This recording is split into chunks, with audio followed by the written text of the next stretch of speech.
At the end of the war, a terrible war, that everybody on both sides were disgusted with themselves and everybody for having perpetuated such a war. After killing nearly 100,000 people in those days when the population was not even 10% of what is today, Aswathama didn't stop there. Out of his anger, he went out and killed children who were sleeping. Children were sleeping and he went and slit all their throats as revenge for what he felt was unfair. Maybe unfair, but this is what he did. So Krishna did not curse him with death. He said, I curse you with immortality. You must be with this guilt for always.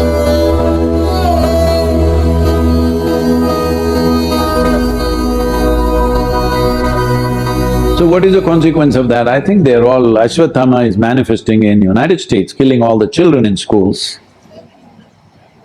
Yeah, he's here. Otherwise, why do you want to walk into your school and kill children of all the people? You could at least choose grown-ups. I'm not saying it's better, but I'm saying it's… this is a manifestation of aswathama. Because you're angry with something, you go and kill children who are sleeping. So, this is something you need to understand. Because the moment you have little money and comfort, you want to live forever. But that's the worst thing that can ever happen to you, that you cannot die. Hello? I want you to just imagine, you're sitting here after 1,000,000 years, I'm gone, everybody's gone, but you're still sitting here. It's the worst thing, isn't it?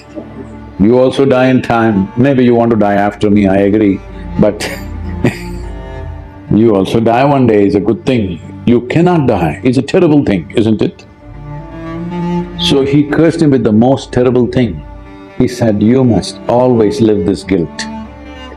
So you need to understand when Krishna speaks even about himself, when he says me, he's not talking about him as a person. He's talking about him as a quality, him as a consciousness. So when he cursed Aswathama also, he means the same thing. It is not that that guy is going to live forever. Says those who do this kind of an act, out of something that you're angry about, resentful about, you go and children who are sleeping, you go and kill children who are sleeping.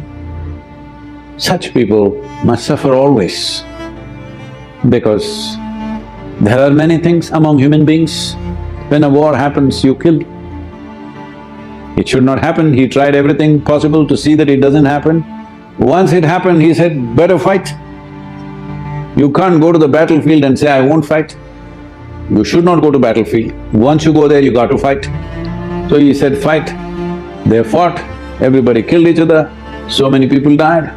Great heroes fell, good people died, bad people died, all kinds of people died. When it's over, you go and kill children. Such a man should suffer for always, that is the curse.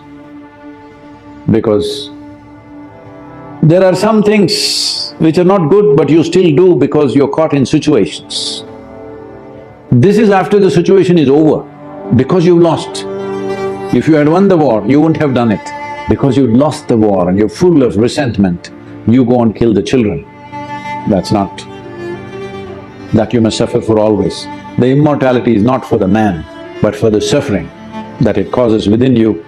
You may do it, you may take another life, but you go through enormous amount of suffering. That must continue for you always, that's what he's saying. Because this is the nature of life. There are many things we can do, but if you unscrew certain things, then important things will collapse. That's what he's trying to say. See, all of us have fought the battle, we've killed, we've done many things, we've cheated each other a little bit, done all kinds of things. But still it's a man's world. When the war is over, you step back, somebody won, somebody lost. Step back from that because it's over. No, now I go in the night and kill the children, your children who are sleeping. They were not protected because nobody imagined somebody will come and kill children in their sleep. Otherwise they would have put soldiers around. They did not put because they thought, who will kill the children? War is over. So, if you become overly resentful, overly suspicious, you will end up doing such things. This happened.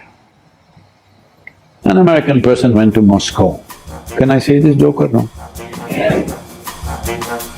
An American person went to Moscow because you watch so many Hollywood movies. Moscow means when you get off the airport, KGB will be following you right, left, center, everywhere, agents standing and glaring at you, because your whole psyche is from the Hollywood. Somebody is reading on your street wrong, he looks up at you.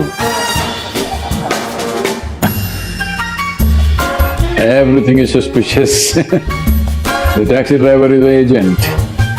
Everybody is an agent. So with this psyche, he went to Moscow, landed and being suspicious of everything. Then he went to his hotel room, then he looked all around, maybe it's all bugged, So he opened like usually what James Bond does, he opened the microphone of the phone, pulled out everything, and here, there, everywhere he searched the light bulbs, this, that, fire alarms, everything he checked for bugs and everything.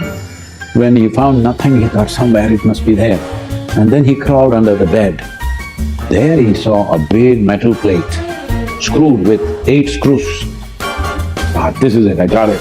And he pulled out his Swiss Army knife. He just, with great difficulty, he unscrewed this. It took some time. He unscrewed all this and took the metal plate and threw it out the window. Within a few minutes, he heard enormous commotion in front of the hotel. Ambulances, police cars and this and that, boom, boom, everything happening. He went down to see what a huge number of cars and ambulances, everything. Then he picked up the phone and called the reception. What's happening in the hotel? Is there a fire? Is there something? Is there a bomb?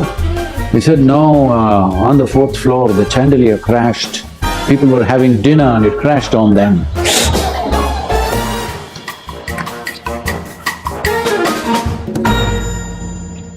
So, Krishna is saying, don't touch certain screws.